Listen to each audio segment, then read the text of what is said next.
estamos acá en el Parque Artigas, al lado de donde en otros tiempos, en el 70 y pico, funcionaba la fuerza de choque. Me llamo Roberto Piñeiro, soy de acá de Canelones, viví siempre en Canelones, y bueno, este lugar me trae un recuerdo nefasto, porque aquí en este lugar fue donde me trajeron las fuerzas conjuntas en el año 75. Me detuvieron en casa y bueno, y en la madrugada, y al llegar acá, bueno, me trajeron una camioneta sin la capucha, sí, totalmente. Y bueno, y cuando entré acá, me hicieron entrar y inmediatamente me colocan una capucha de esas verdes del ejército. Y bueno, y ahí fue la conciencia de que habíamos sido detenidos y estábamos en una situación muy brava, ¿no? Cuando a uno le ponen la capucha, pierde uno de los sentidos más importantes y se siente totalmente indefenso, digo. Y en el primer momento uno como que no lo puede creer. Digo, yo era un trabajador de la construcción, hacía changa, era querido en el barrio, viví toda mi vida en el barrio. Y digo, uno no podía creer que a ciudadanos comunes le estuviese ocurriendo lo que le ocurría.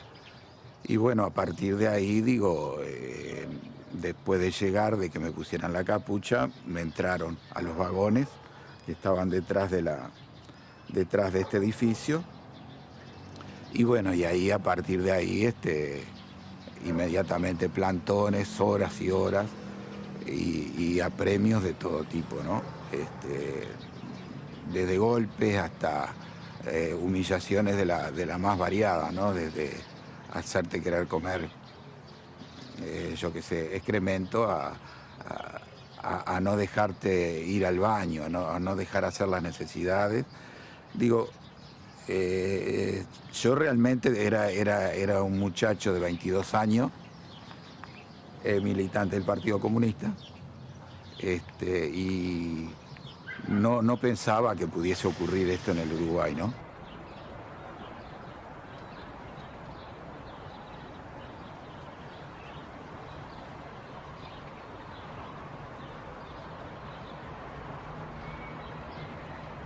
Mi nombre es Henry Martínez, de Sauce.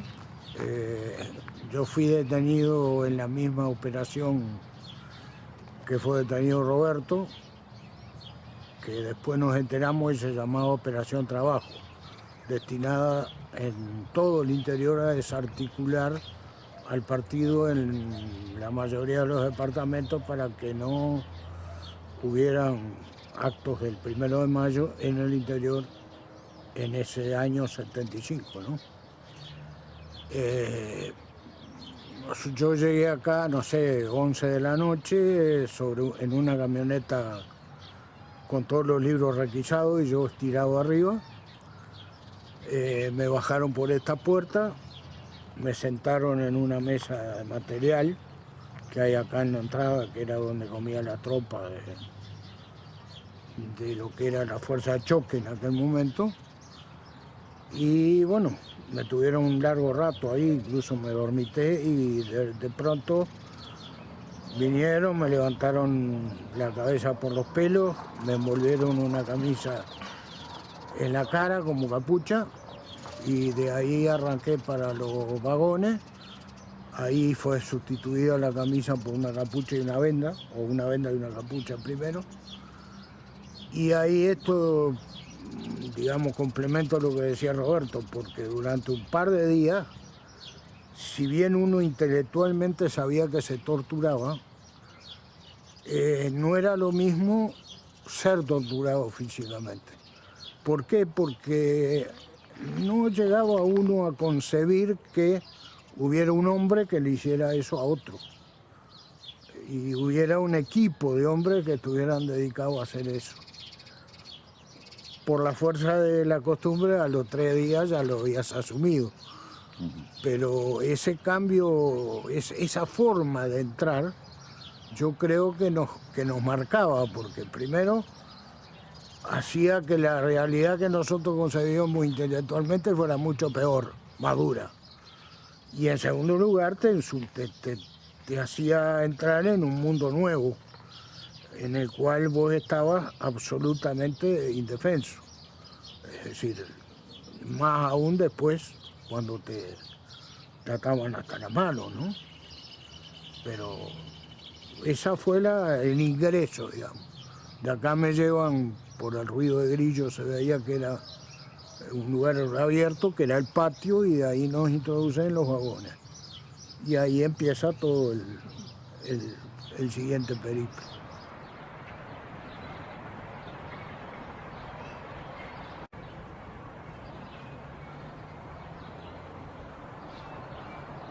Había acá 2 vagones paralelos y en un tiempo hubo un tercero donde están aquellas motos, sobre tacos, y abajo de cada vagón había varillas con perros de policía, bueno, siempre corriendo. De alguno de los vagones, cuando estábamos en este, después nos trasladamos para el otro cuando se pararon por sexo. En algunas ocasiones, de lejos, veíamos a los familiares venir. Cuando venía. Claro, y de aquel lado estaban los baños, donde eran las sesiones de apremios físicos. Digamos, los interrogatorios formales en términos de silla, escritorio, interrogador y luces, bueno, por lo menos en mi caso no, acá era la máquina, es decir, era la tortura. En este caso fue el 25 de abril, en la mañana, poco antes de mediodía, que cayeron 2 camionetas, una por cada lado. Me acuerdo además, aparte de por la detención, porque en la noche anterior había nacido un sobrino. Y bueno, estaba hablando con el padre, cómo había estado el parto y cómo estaba la madre y demás. Y bueno, y ahí llegaron una camioneta por cada lado de las C10 de aquel momento, abiertas. Y bueno, estuvieron un buen rato en casa, allanando, requisando, revisando y demás. Se trajeron una de ellas cargada de libros, llena de libros, con algunas curiosidades. En realidad lo que les importaba en ese caso era el tipo de encuadernación. Me llevaron el Corán, la Biblia protestante, la Biblia católica, pero me dejaron las obras escogidas de Marx y Engels, por ejemplo, porque tenían una encuadernación más rústica. Más rústica, menos valiosa. Menos valiosa.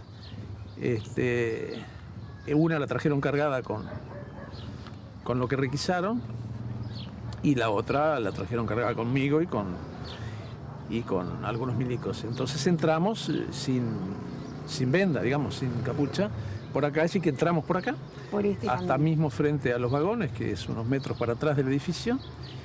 Y ahí, sí, antes de subirme, de meterme para dentro del vagón, me ataron las muñecas con alambre de quinche y me pusieron una capucha.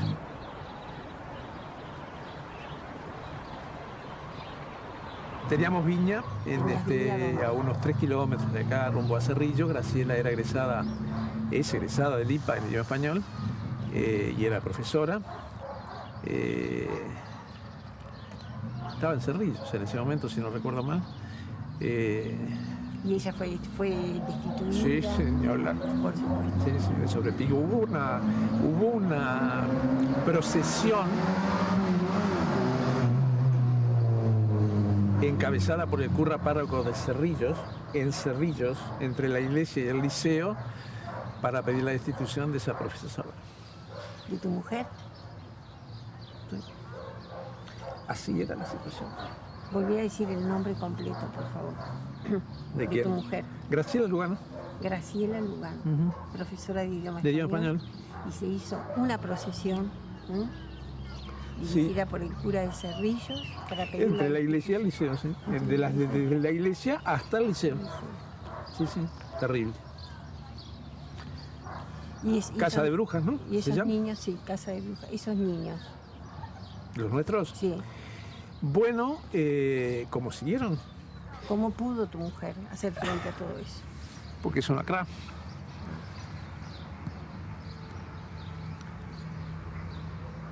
Igual me emociona, ¿no? Por suerte. Por Sí. suerte tenemos esa capacidad. Igual tenemos esa capacidad, por Sí. eso quiero darte la mano. Tenemos esa Este- capacidad de emoción que no la hemos perdido ni la vamos a perder. No, ¿No? no, claro. Bueno, Graciela quedó al frente. Me venía a visitar. ¿Te Acá. permitían visitas? Claro que no. Pero venía a visitarme.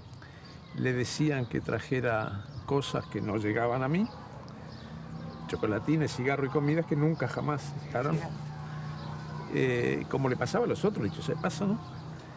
Y las gestiones en el sentido...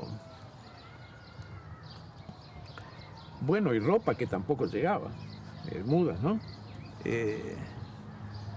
Acá la tenés, aquí enfrente. Bueno, y entonces las gestiones respecto a qué pasaba o dejaba de pasar, en qué situación estaba. Esos perros que decía que circulaban, estaban en alambres de eso, no en varillas, que circulaban por abajo de los vagones. Y fíjate que acá atrás mío, del otro lado de los vagones, cerca hay casas, todavía hay casas. Es decir, que los gritos de las palizas y de las máquinas y los gruñidos y ladridos de los perros se sentía perfectamente.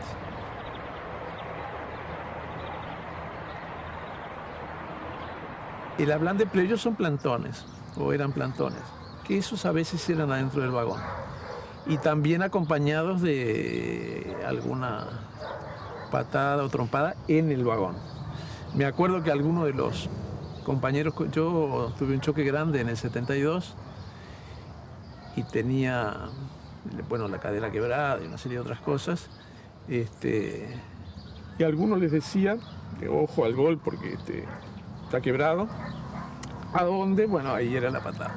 Ahí era la patada. Seguro, en ese mismo. Y nos sacaban de a tandas de manera civilizada para premios físicos. Que eran colgadas, eran palizas con palos, con trompadas o con toallas mojadas sobre todo.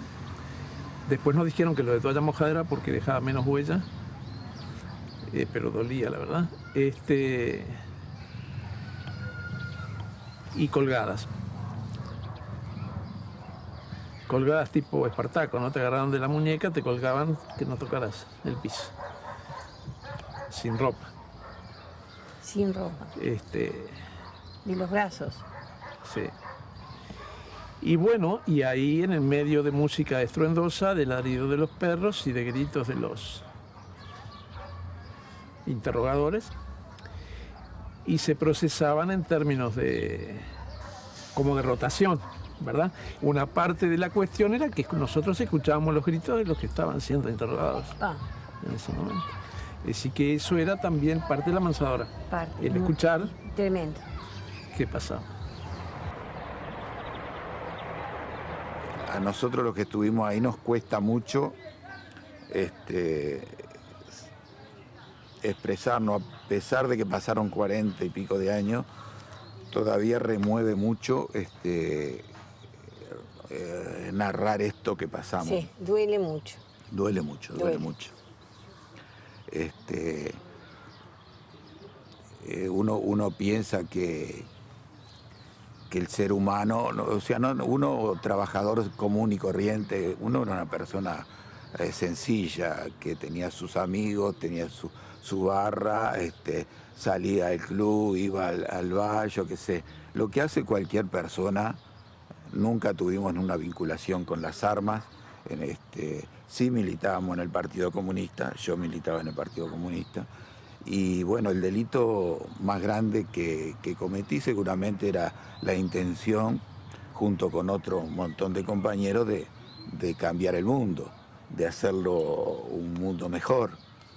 En aquellos años teníamos como una luz allá en en el camino que era varios pueblos que habían optado por una opción socialista y nosotros pensamos que esa opción era lo mejor para que todos los seres humanos vivieran en condiciones mejores, que uno no por el hecho de haber nacido en un lugar más pobre tuviera menos posibilidades de desarrollarse como ser humano que otros que vivieran en otro contexto, ¿no? Y por eso luchábamos, no era por nada personal, si era algo colectivo. Teníamos la Revolución Cubana ahí a la vuelta de la esquina que también nos impulsaba.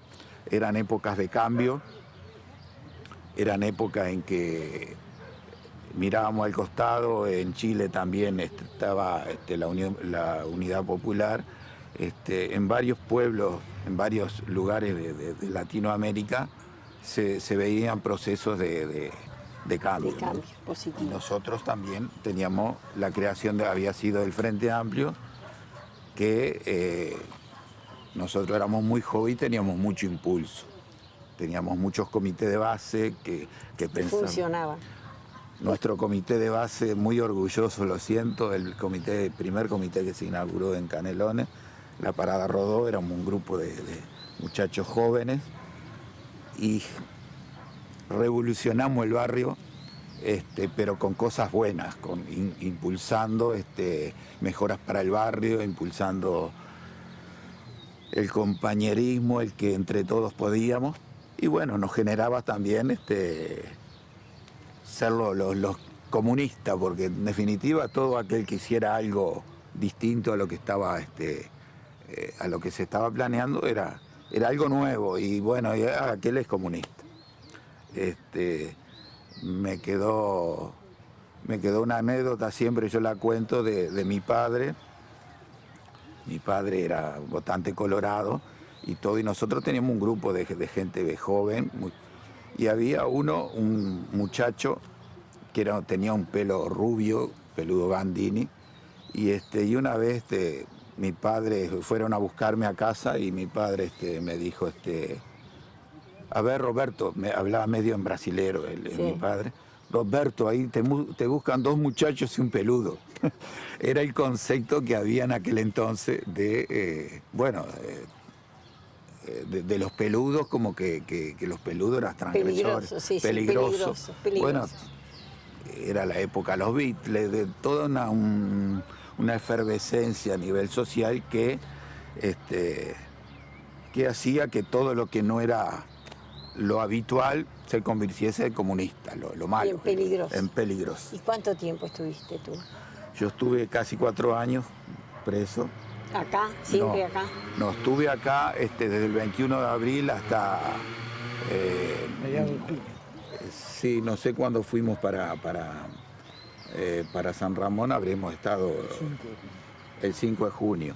Bueno, y fuimos para San Ramón y de ahí estuvimos un tiempo, y a finales de julio, me parece que fue, nos llevaron al juzgado con un operativo impresionante que también uno se asombraba y dijo, tan peligroso éramos, que era nuestra peligrosidad, ¿no?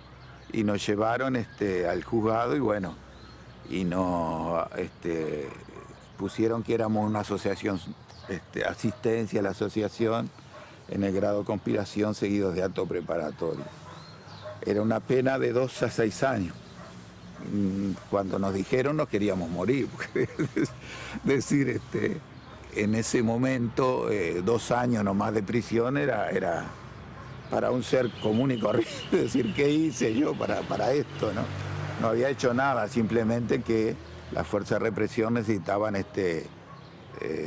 necesitaban justificar lo que estaban haciendo. Y aparecimos en los diarios, yo todavía mantengo el diario, como que el grupo, que éramos uno de cada pueblo, algunos eran 2 de cada pueblo, pero éramos de diferentes lugares, éramos una asociación subversiva, cosa que no tenía nada que ver con la realidad.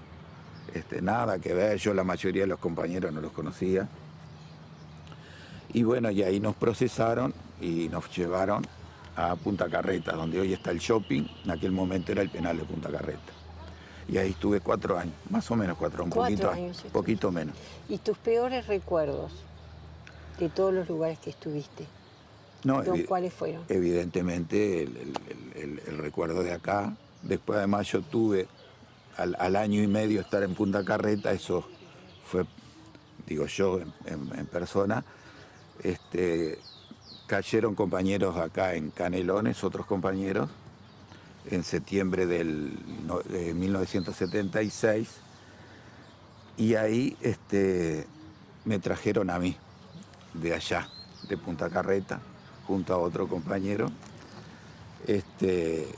y bueno, salíamos, los milicos de allá cuando nos sacaban, dice, bueno, usted, Roberto Piñeiro y fulano de tal, se van en comisión.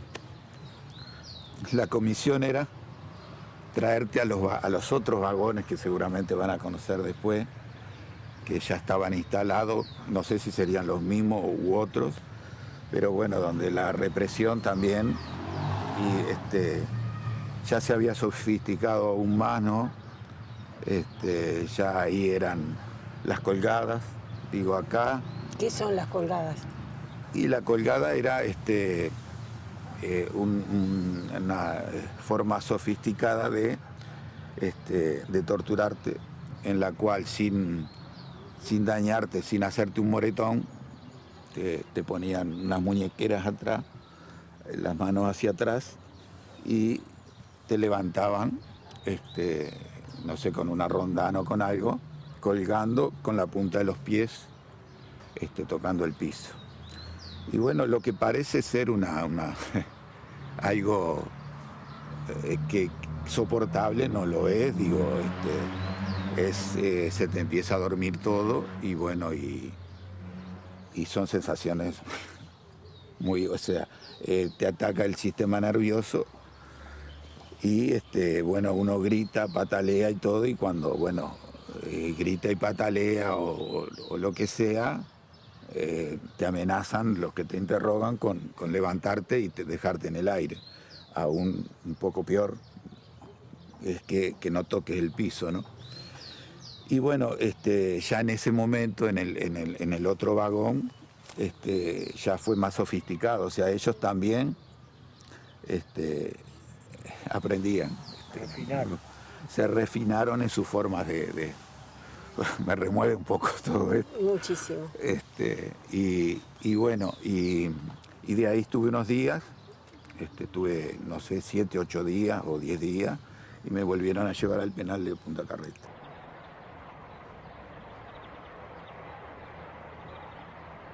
Uno parece que pasan los años, pero aquello lo sintió muy fuerte, ¿no? Eso es permanente. Permanente, digo. Pero por suerte lo podemos contar, por suerte pudimos formar una familia y no tuvimos la misma suerte de otros compañeros que han desaparecido. Y yo ayer le contaba a estos estudiantes que ellos seguramente se preguntarían, dice, pero ¿y estos viejos siguen con la misma historia? ¿Sigue? Porque es una pregunta que a veces siguen con la misma historia, la matraca de ¿por qué no se olvida? Y los ponía en la situación, digo, había muchos gurisas y gurises jóvenes, y le decía, yo te pongo en la situación de que vos seas madre de un adolescente, de un muchacho joven, y que venga la policía, te lleve, te torture y nunca más aparezca. ¿Qué pasaría? Vos serías capaz de decir, bueno, ya se terminó el tiempo, damos vuelta a la hoja y olvídate de que tuviste. No. Yo que soy padre, y el sentimiento de madre es aún mayor, capaz que siento que si tuviera una situación de eso, hasta el último día de mi vida estaría reclamando por los jueces, por poderle... El deseo mayor, por eso estamos haciendo esto, sí. Reconstruyendo la memoria de ustedes, que son Juan Pueblo. para Sí. que nunca más pase esto. Exactamente. Sin rencores, pero sí saber que la historia fue la historia y puede repetirse, pero depende de cada uno. Seguro, esto, Esto es un llamado, hacer es conocer así. la verdad hace que Exactamente. a los jóvenes, ayer le decíamos... A los jóvenes usted- y a los viejos. A los viejos también. También, porque nosotros no sabíamos. Yo era de Santa Lucía, no sabía lo que pasaba acá. Ustedes no sabían lo que pasaba allá. Seguro. Henry, estás muy callado. No, escuchaba atentamente a Roberto porque es una etapa de la vida que es común a él y a mí. Es decir, ambos provenientes de distintos lados y sin conocernos. ¿De dónde eras tú, me dijiste? Yo era de Sauce, era estudiante de medicina y trabajaba en la imprenta El Faro como gráfico. Lo que, dicho sea paso, Carlos Rizzo, el dueño de la imprenta, cayó con nosotros en el mismo operativo. Y estuvo acá en Nuevo. Nosotros nos detuvieron el 24 de abril en el marco, como estábamos ahí, de una operación que ellos llamaron de trabajo para desarticular cualquier posible acto de 1 de mayo en el interior. Eso es increíble, yo me estoy enterando de esto ahora. Especialmente, no se hizo en Montevideo. En Montevideo se combatía más directo porque la gente se gustaba. Entonces ahí simplemente mandaban a la fuerza de choque. Acá trataron de, en forma muy larvaria, porque todavía no tenían el aparato de inteligencia tan aceitado como lo tuvieron después, trataron de, por medio del terror y de tener las personas más conocidas como comunistas, entre comillas, en los pueblos, de que no hubiera nada de eso. A tal punto que cuando llegó el 1 de mayo, nos decían, tempranito nos hicieron levantar a todos, y dice, bueno, si hoy le pasa algo a alguno de nosotros, ustedes se mueren. Y empezaron a hacernos cantar el himno. Toda la mañana cantando el himno. Y sin interrupción, el plantón, marcando el paso y haciendo cantar el himno.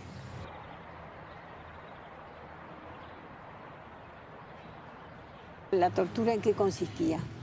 En principio era muy bruta. Consistía fundamentalmente en grandes palos, grandes palizas, submarinos, es decir, sumergirte en un tacho de agua o algún submarino seco con una bolsa de nylon y corriente eléctrica y mucho golpe. Picanas. Mucho palo para que aprenda. Picana y mucho palo para que aprenda.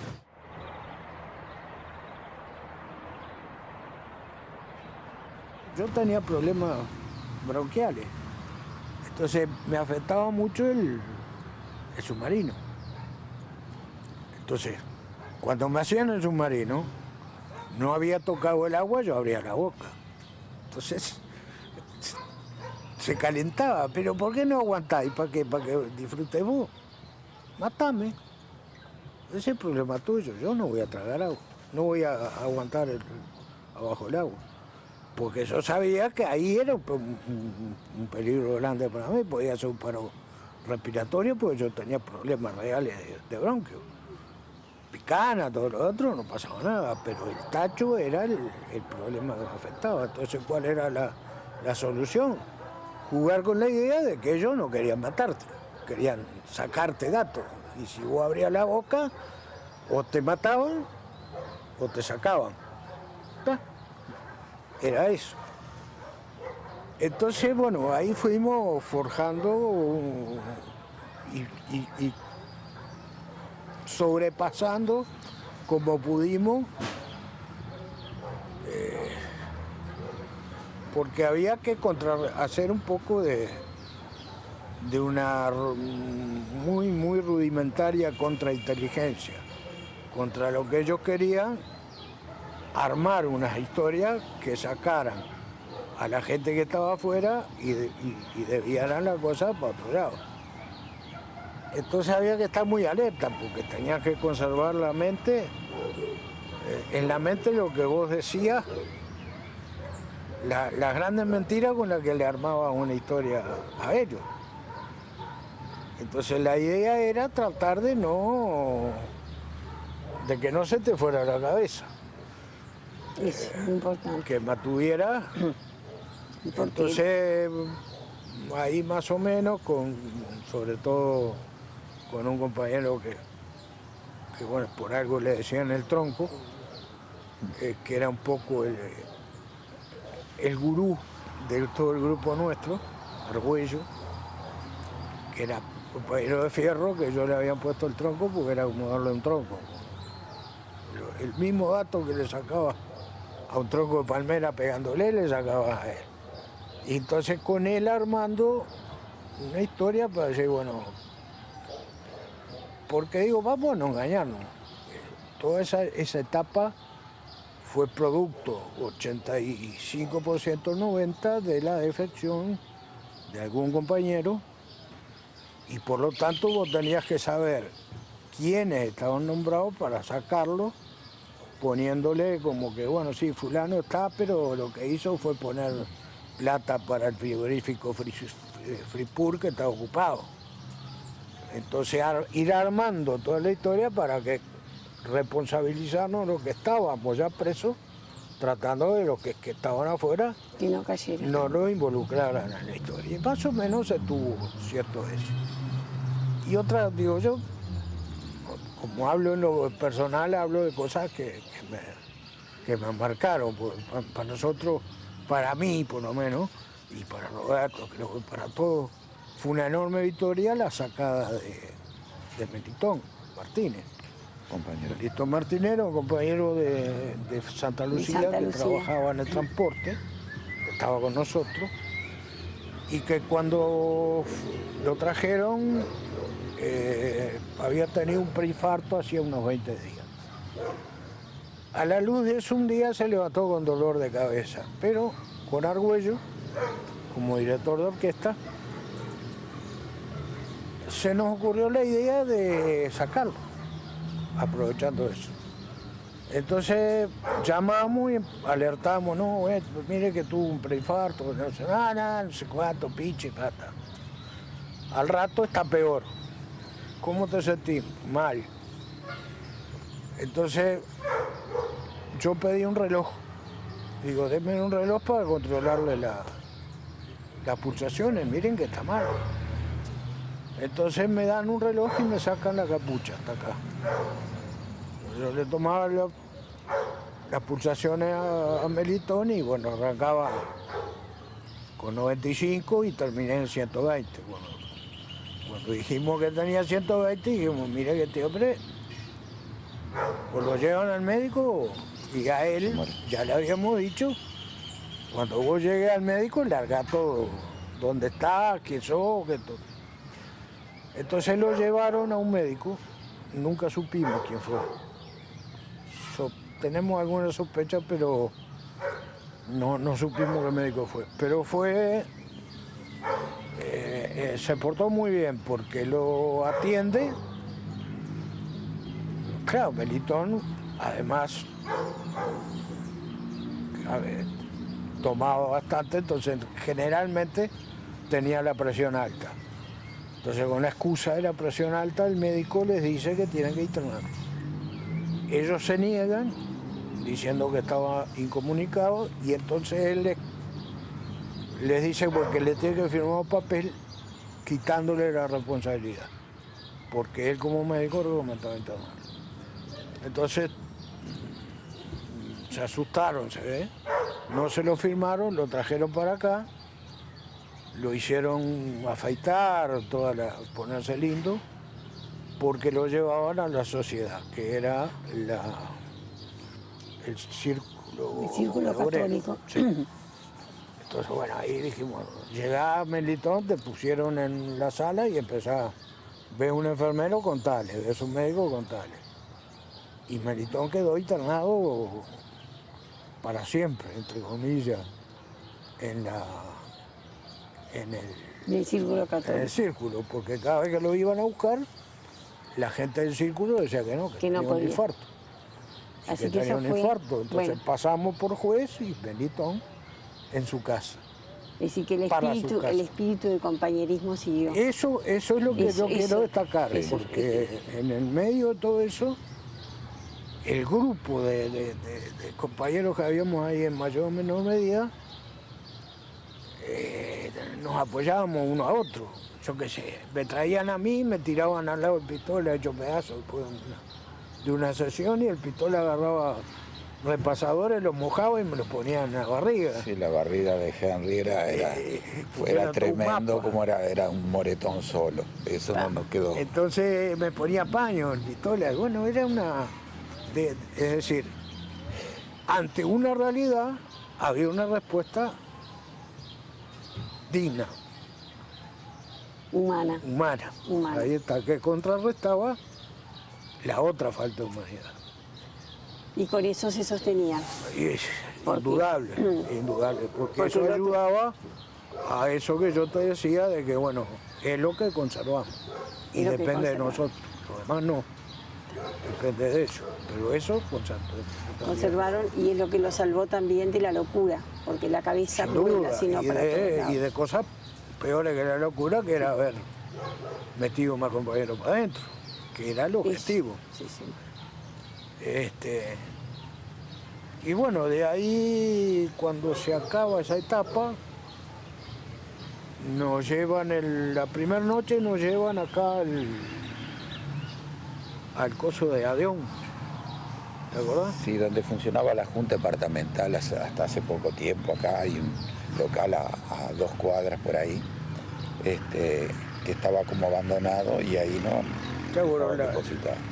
la noche antes de llevarnos a San Ramón nos llevan ahí, que era otro mundo.